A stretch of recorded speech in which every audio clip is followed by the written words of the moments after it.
À Paris, tout le monde le prenait pour un simple mécanicien algérien.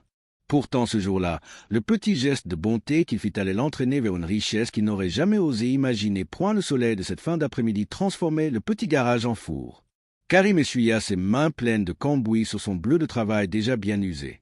À 28 ans, ce jeune mécanicien aux cheveux noirs bouclés avait hérité de l'atelier de son père dans cette banlieue parisienne où chaque euro compte. Les factures s'empilaient sur son bureau bancal et comme toujours en fin de mois, l'inquiétude lui nouait l'estomac. Encore une journée sans clients, marmonna-t-il en regardant la rue déserte à travers la vitrine crasseuse. Dans ce quartier, tout le monde préférait aller chez le garagiste français du centre-ville. Même pour une simple vidange, les gens évitaient son petit atelier coincé entre l'épicerie de Madame Chen et la boulangerie qui fermait toujours trop tôt. Il était en train de ranger ses outils quand il entendit un bruit de moteur qui toussait, puis qui s'arrêtait net. Par la fenêtre, il vit une vieille dame en tailleur beige sortir d'une Citroën blanche qui fumait légèrement. Elle avait cette élégance discrète des Parisiennes d'un certain âge, avec ses cheveux argentés impeccablement coiffés et son sac en cuir patiné qui trahissait une aisance qu'il n'avait jamais connue. La dame élégante tourna la clé plusieurs fois, mais le moteur refusait obstinément de démarrer. Elle descendit, visiblement désorientée, regardant autour d'elle comme si elle cherchait de l'aide dans ce quartier qui lui était manifestement étranger. Karim observa la scène quelques secondes, son cœur se serrant devant cette détresse. Il aurait pu faire semblant de ne rien voir, continuer à ranger ses affaires et rentrer chez lui comme d'habitude. Après tout, cette dame bourgeoise n'avait sûrement pas l'intention de faire appel à ses services douteux. Pourtant, quelque chose dans le regard perdu de cette femme distinguée le toucha profondément. Sa propre grand-mère avait eu la même expression d'impuissance le jour où sa voiture était tombée en panne devant la pharmacie et où personne n'avait daigné l'aider. Ce souvenir douloureux poussa le jeune mécanicien à sortir de son garage en s'essuyant les mains sur un chiffon graisseux. « Bonjour, madame, vous avez un problème ?» demanda-t-il poliment, en essayant de masquer son accent du quartier. Cette femme détenait la plus grande fortune de Paris. La dame distinguée le regarda avec surprise, puis avec une méfiance à peine dissimulée qui lui fit mal au ventre. Son regard hautain s'attarda sur le prénom Karim, brodé sur la combinaison usée du jeune homme, puis sur ses traits qui trahissaient sans équivoque ses origines maghrébines. Il vit passer dans ses yeux cette expression qu'il connaissait par cœur, la peur mélangée au dégoût. « Oh, oui, ma voiture ne veut plus démarrer, » répondit-elle d'une voix hésitante, en serrant instinctivement son sac contre elle. « Mais je ne voudrais pas vous déranger, je vais appeler un taxi. » Karim remarqua cette gêne qu'il connaissait malheureusement bien. Ce mélange toxique de besoin et de méfiance qu'il lisait quotidiennement dans les yeux des gens quand il découvrait qu'il était d'origine algérienne. Mais aujourd'hui, quelque chose d'inexplicable en lui refusait catégoriquement de laisser tomber cette femme en détresse. « Ce n'est pas du tout dérangeant, madame. Laissez-moi juste jeter un coup d'œil, peut-être que c'est tout simple. » Il souleva le capot sans attendre sa réponse, conscient que chaque seconde comptait avant qu'elle ne change d'avis. Le problème était malheureusement évident. La courroie de distribution avait lâché complètement. Une réparation qui coûterait au minimum 350 € chez n'importe quel garagiste parisien et probablement 500 dans son arrondissement chic. Il n'avait que 2 heures avant la fermeture des magasins de pièces détachées. « Alors, docteur ?»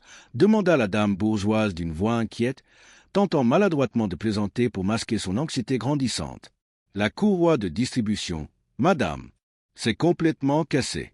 Sans ça, votre moteur ne peut pas fonctionner. » Il vit son visage distingué se décomposer instantanément. Cette femme qui semblait chez d'elle quelques minutes plus tôt paraissait soudain fragile et terriblement fatiguée, comme si toute son énergie l'abandonnait d'un coup. « Combien cela va-t-il me coûter ?» demanda-t-elle d'une voix blanche, et Karim perçut dans son ton quelque chose de totalement inattendu. Son aveu allait complètement bouleverser la vie du garçon. Il y avait de l'inquiétude, certes, mais pas celle d'une femme riche qui s'apprête à payer une facture salée. Non, c'était autre chose. Une anxiété plus profonde, comme si cette réparation représentait bien plus qu'un simple désagrément financier. Il hésita longuement, observant son visage creusé par l'inquiétude. « Écoutez, madame, j'ai justement cette pièce en stock dans mon atelier. Si vous voulez, je peux vous arranger ça maintenant, avant que les magasins ferment. Pour la modeur, on verra après. » La dame élégante le regarda avec un étonnement qui confinait à l'incrédulité. « Vous accepteriez de réparer ma voiture maintenant? Mais votre garage ferme sûrement bientôt, et je n'ai même pas de quoi vous payer correctement. » Cette dernière phrase lui échappa, et elle rougit violemment, comme si elle venait de révéler un secret honteux. Karim fit semblant de ne pas avoir entendu, mais son cœur se serra. Il reconnaissait cette honte qu'il avait lui-même ressentie tant de fois. J'ai le temps, madame. Et puis, on ne laisse pas quelqu'un en panne quand on peut t'aider. C'est comme ça que mon père m'a élevé. Pendant qu'il travaillait avec une efficacité née de 20 ans d'expérience, la dame distinguait s'assit sur une vieille chaise en plastique qu'il avait installée pour elle dans un coin relativement propre de l'atelier. Elle l'observait en silence, et Karim sentait son regard changer peu à peu. Il y avait moins de méfiance maintenant, et quelque chose qui ressemblait à de la curiosité mélangée à une admiration grandissante. « Vous avez appris où?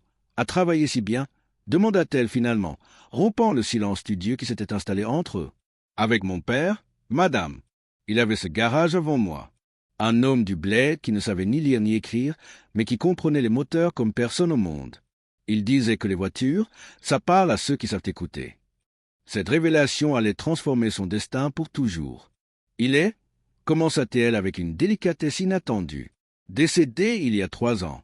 Un cancer qu'il a emporté en 6 mois. Il n'avait que 58 ans. » Un silence lourd s'installa, chargé d'émotion. Pas désagréable cette fois, juste empli du respect mutuel que partagent ceux qui ont connu la perte. Juste le bruit métallique des outils et le ronronnement lointain de la circulation parisienne de fin de journée. « Et votre mère ?»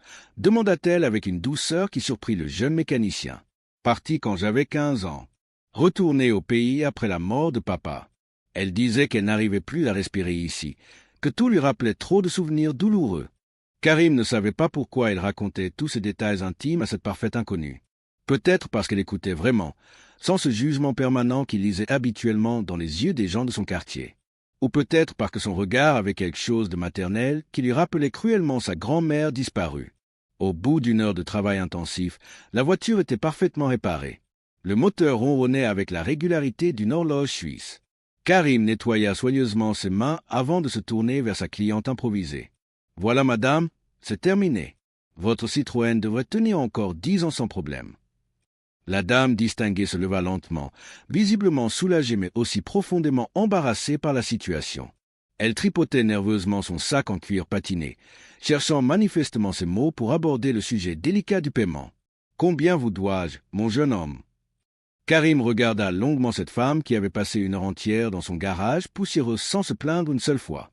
Elle dirigeait secrètement le plus grand empire de France, qu'il avait écouté parler de sa famille brisée avec une attention bienveillante qu'il n'avait pas rencontrée depuis la mort de son père, et surtout, qui manifestement n'avait pas les moyens de payer une réparation coûteuse. « Rien du tout, madame. »« Comment ça, rien ?» balbutia-t-elle, les yeux soudain embués de larmes qu'elle tentait vainement de contenir. « Vous m'avez tenu compagnie pendant que je travaillais. C'était agréable d'avoir quelqu'un à qui parler. Considérez ça comme un service entre voisins, même si on ne vit pas dans le même quartier. » Les yeux de la dame élégante s'emplirent de vraies larmes maintenant, qui coulaient librement sur ses joues poudrées. Elle fouilla fébrilement dans son sac et en sortit un petit carnet de cuir rouge, griffonna quelque chose dessus d'une écriture tremblante et tendit la page soigneusement détachée à Karim. « Je ne peux absolument pas accepter votre générosité sans rien vous donner en retour. Voici mon numéro de téléphone. Si un jour, n'importe quand, vous avez besoin de quoi que ce soit, n'hésitez pas une seconde à m'appeler. Je m'appelle Marguerite. » Karim prit poliment le papier, pensant au fond de lui qu'il ne s'en servirait probablement jamais. Après tout, que pourrait-il bien demander à cette dame bourgeoise qui vivait manifestement dans un autre monde que le sien? « Merci, madame Marguerite. Moi, c'est Karim, mais ça vous le savez déjà. » Elle serra sa main calleuse dans ses mains douces et soignées, avec une chaleur humaine qui le bouleversa complètement. « Merci, Karim. Vous m'avez redonné foi en l'humanité aujourd'hui.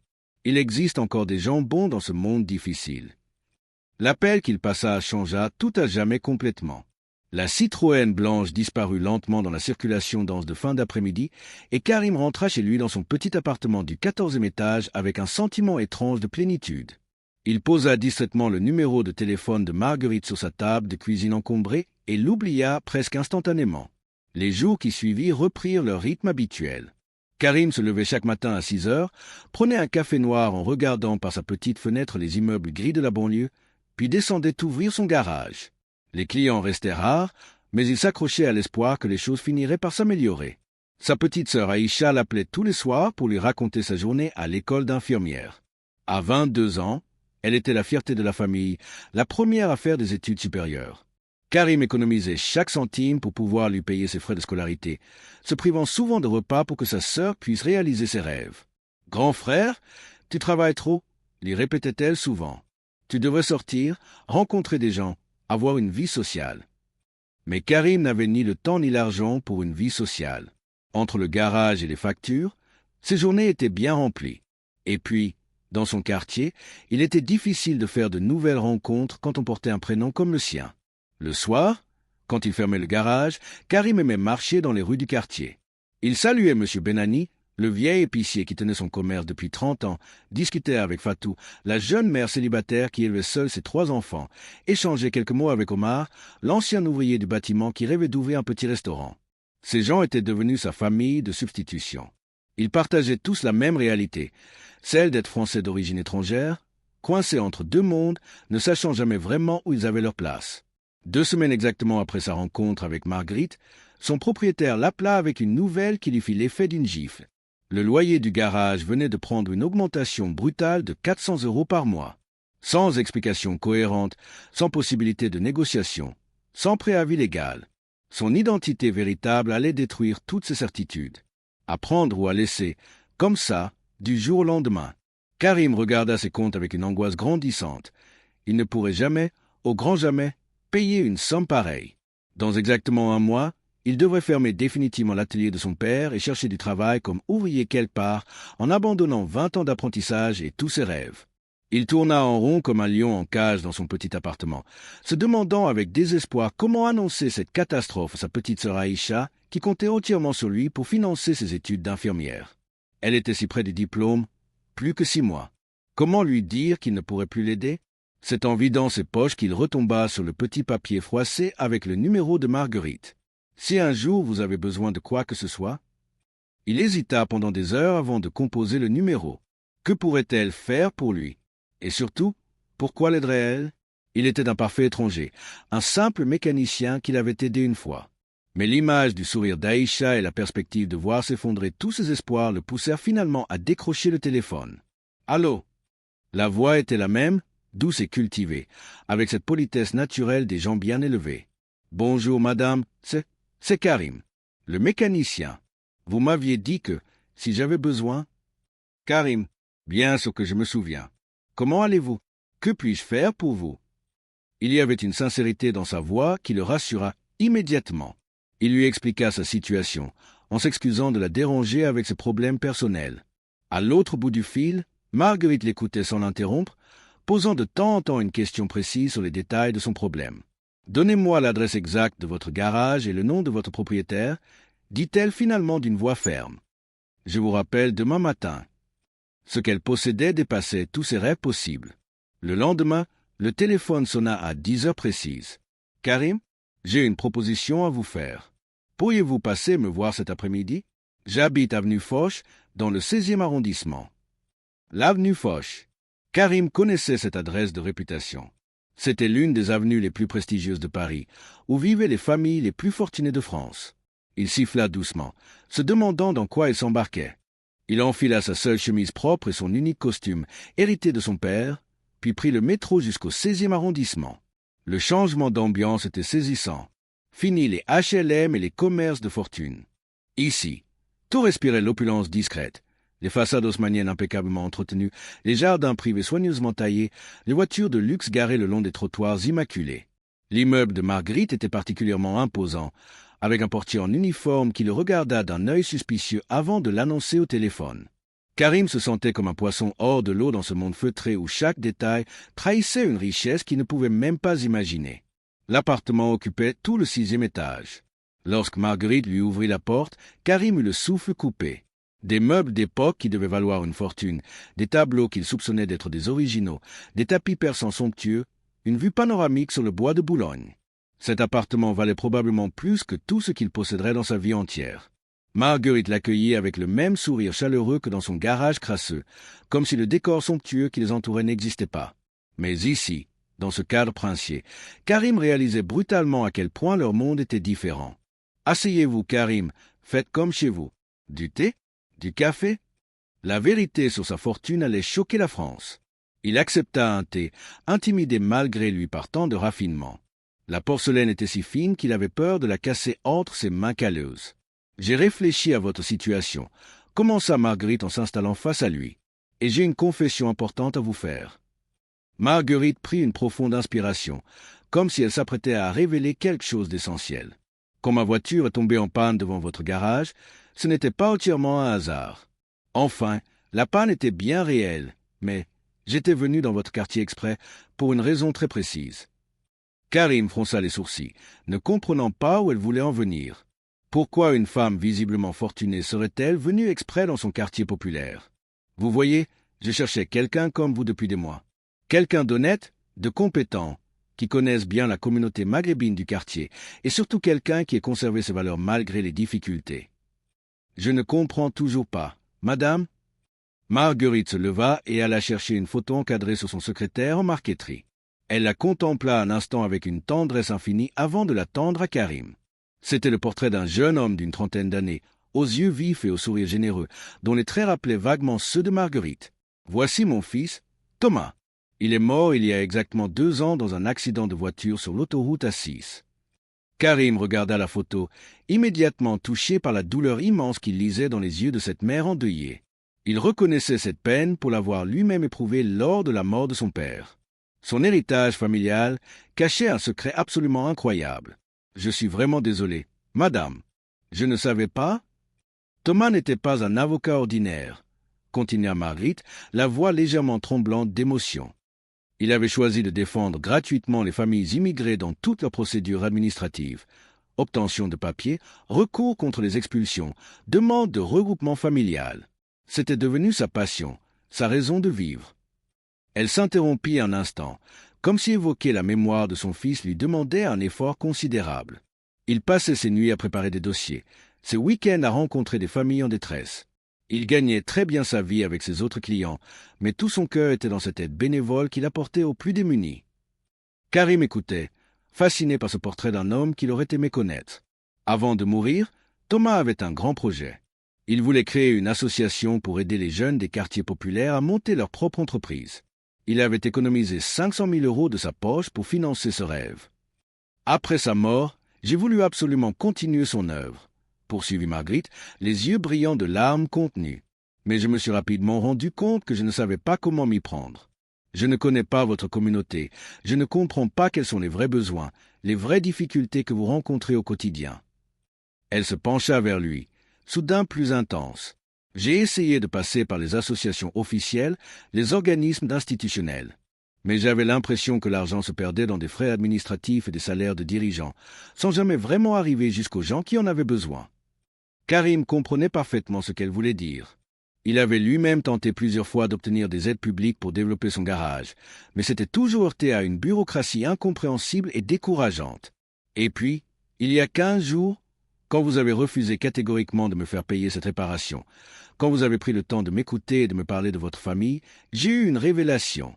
J'ai compris que j'avais enfin trouvé la personne que je cherchais. Marguerite se leva et alla chercher un épais dossier sur son bureau. Ce qu'elle révéla ensuite changea l'histoire de France. Quelqu'un qui aide sans rien attendre en retour. Quelqu'un qui connaît intimement les difficultés des familles immigrées parce qu'il les vit lui-même. Quelqu'un qui a conservé des valeurs humaines, authentiques malgré toutes les épreuves. Elle posa le dossier sur la table basse entre eux. « Karim, accepteriez-vous de m'aider à réaliser le rêve de mon fils? Accepteriez-vous de devenir le directeur général de l'association Thomas Solidarité ?» Le jeune mécanicien la regarda, complètement abasourdi. Cette proposition dépassait tout ce qu'il aurait pu imaginer. « Madame, je ne sais même pas comment diriger une association. Je répare des voitures, c'est tout ce que je sais faire. Je n'ai aucun diplôme, aucune expérience dans ce domaine. Vous connaissez parfaitement votre quartier et ses habitants. Vous comprenez les difficultés des familles parce que vous les vivez vous-même. Et surtout, vous possédez ce que mon fils appelait l'intelligence du cœur, cette capacité à voir la vraie personne derrière les apparences. » Elle ouvrit le dossier et commença à lui montrer les documents qu'il contenait. Regardez attentivement. Voici le projet complet que Thomas avait élaboré avant sa mort. Un système de microcrédit pour permettre aux jeunes de créer leur entreprise. Un programme de formation gratuite au métier de l'artisanat. Une aide juridique permanente pour les problèmes administratifs. Un accompagnement personnalisé pour chaque bénéficiaire. Karim parcourait les documents, impressionné par la minutie et l'ampleur du projet. Thomas avait pensé à tout. les critères de sélection des candidats, le montant des prêts selon le type d'activité, le système de remboursement, les partenariats avec les banques et les organismes publics. Et voici autre chose, continua Marguerite en sortant un autre document du dossier. Elle lui tendit un acte notarié aux cachets officiels impressionnants. L'acte de propriété de votre garage et du local mitoyen. Je les ai rachetés hier matin à votre propriétaire, ainsi qu'à celui du commerce d'Axe en grave côté qui était également à vendre. Karim n'en croyait pas ses yeux. Cette femme venait de résoudre son problème le plus urgent et bien plus encore. Si vous acceptez ma proposition, ces locaux seront à vous, définitivement et gratuitement. Vous pourrez agrandir votre garage et y installer le siège de l'association. Mais elle cachait encore le plus grand secret. Madame, c'est beaucoup trop. Je ne peux pas accepter une générosité pareille. C'est complètement disproportionné par rapport au petit service que je vous ai rendu. Marguerite sourit avec cette douceur maternelle qu'il commençait à bien connaître. Vous ne comprenez pas encore, Karim. Le service que vous m'avez rendu n'était pas petit du tout. Vous m'avez redonné foi en l'humanité. Vous m'avez prouvé qu'il existe encore des gens capables de donner sans calculer, d'aider sans espérer de retour. Elle se leva et alla regarder par la grande fenêtre qui donnait sur le bois de Boulogne. Depuis la mort de Thomas, j'avais perdu espoir. Je me demandais si son combat avait un sens, si ses idéaux n'étaient pas naïfs dans ce monde devenu si dur, si égoïste. Elle se retourna vers lui, les yeux embués. Et puis vous êtes arrivé, vous, avec vos mains sales et votre cœur pur. Vous m'avez rendu mon fils, en quelque sorte. Vous m'avez montré que ces valeurs étaient toujours vivantes, qu'elles pouvaient encore toucher et transformer les gens. Karim regardait alternativement la photo de Thomas et les documents étalés sur la table. Cette opportunité était inespérée, mais elle lui faisait aussi terriblement peur. Avait-il vraiment les compétences nécessaires pour mener à bien un projet d'une telle ampleur? J'ai besoin de réfléchir, dit-il finalement. C'est une décision qui va changer toute ma vie. Prenez tout le temps qu'il vous faut, répondit Marguerite. Mais sachez que j'ai déjà pris ma décision. Vous êtes la bonne personne, j'en suis certaine. Les jours suivants furent les plus difficiles de la vie de Karim. Il passait des heures à tourner en rond dans son garage, pesant le pour et le contre de la proposition de Marguerite. D'un côté, c'était l'opportunité de sa vie, la sécurité financière, la possibilité d'aider vraiment les gens de son quartier, l'occasion de donner un sens nouveau à son existence. Au bout d'une semaine de réflexion intense, Karim rappela Marguerite. « J'accepte, dit-il simplement. Mais à une condition, je veux commencer petit, avec quelques projets seulement, pour apprendre et voir si je suis vraiment capable de faire ce travail. » C'est exactement ce que Thomas aurait dit, répondit Marguerite avec émotion. Prudent mais déterminé.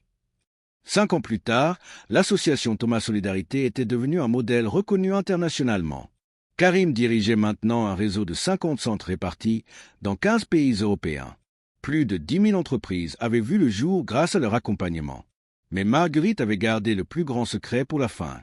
Un secret qu'elle révéla à Karim le jour où elle décida de léguer toute sa fortune à l'association. « Mon vrai nom n'est pas Marguerite Dubois », lui avoua-t-elle dans son salon parisien. « Je m'appelle Marguerite Bettencourt-Meyers. Ma famille possède L'Oréal depuis 3 générations. » Karim la regarda, bouche bée. Cette femme qu'il avait aidée pour une simple réparation de voiture était l'héritière d'un empire de plusieurs milliards d'euros. Pourquoi ne me l'avez-vous pas dit? Parce que je voulais que vous m'aimiez pour ce que je suis, pas pour ce que je possède. Thomas m'avait appris que la vraie richesse, c'est celle du cœur. Cette histoire extraordinaire nous enseigne une leçon essentielle. Parfois, les plus grands changements de notre existence commencent par le plus petit et le plus simple des gestes humains. Un acte de bonté désintéressée peut littéralement transformer non seulement notre propre vie, mais aussi celle de milliers d'autres personnes. Car au final, ce qui définit vraiment la valeur d'un être humain, ce n'est jamais ce qu'il possède matériellement, mais uniquement ce qu'il est capable de donner généreusement aux autres, sans rien attendre en retour. Quelle scène de cette histoire vous a le plus touché? Et vous, qu'auriez-vous fait dans une telle situation? Aideriez-vous quelqu'un que vous ne connaissez même pas, sans rien attendre en retour? Partagez vos pensées dans les commentaires. N'oubliez pas d'aimer la vidéo et de vous abonner à la chaîne. Merci à vous.